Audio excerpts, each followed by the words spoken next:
صحابی رسول حضرت ابو ذر کہتے ہیں کہ ایک روز میں نے حضرت بلال حبشی حضرت سلمان فارسی کو دیکھا کہ وہ بارگاہ رسول خدا میں آ رہے ہیں۔ جیسے ہی یہ دونوں حضرات رسول خدا کے پاس پہنچے، جناب سلمان فارسی نے خود کو رسول خدا کے قدموں میں گرا دیا اور آپ کی قدم بوسی کرنے لگے۔ رسول خدا نے منظر دیکھا، دیکھ کر کہا، اے سلمان، جو کام اہل عجم اپنے بادشاہوں کے لیے کیا کرتے تھے وہ کام تم میرے لیے انجام نہ دو، اس لیے کہ میں خدا کے بندوں میں سے ایک بندہ ہوں، میں تمہارے جیسا ہی ایک انسان ہوں جو کہ تمہارے درمیان رہتا ہے، تمہارے درمیان اٹھتا بیٹھتا ہے، اور جس طرح تم کھانا کھاتے ہو میں بھی ویسے ہی کھانا کھاتا ہوں۔ جناب سلمان نے کہا، یا رسول اللہ، میں آپ سے ایک سوال کرنا چاہتا ہوں، مجھے ذرا یہ تو بتلائیے کہ آپ کی بیٹی سیدہ کونین فاطمہ الزہرا سلام اللہ علیہا کا قیامت والے دن کون سا مقام اور مرتبہ ہوگا؟ جیسے ہی رسول خدا نے سنا، چہرہ رسالت پہ مسکراہٹ آئی اور کہا، اے سلمان، جب میری بیٹی فاطمہ قیامت کے روز میدان محشر میں وارد ہوگی، وہ ایک اونٹ پر سوار ہوگی کہ جس اونٹ کا سر خشیت الہی کی وجہ سے جھکا ہوگا اور اس کی آنکھیں منور ہوں گی،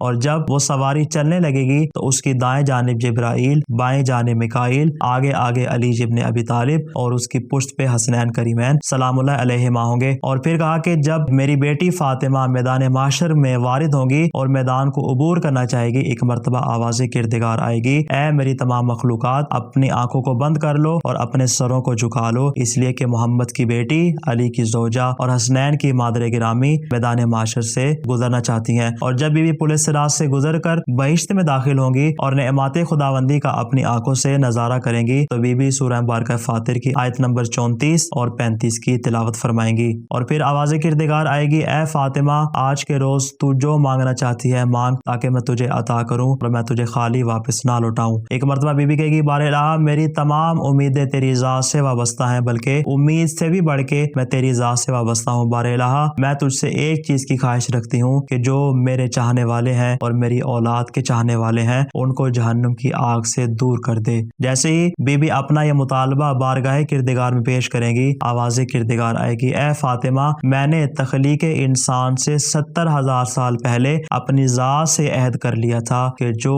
فاطمہ کے چاہنے والے اور فاطمہ کی اولاد کے چاہنے والے ہوں گے میں ان کو جہنم کی آگ میں نہیں جلاؤں گا۔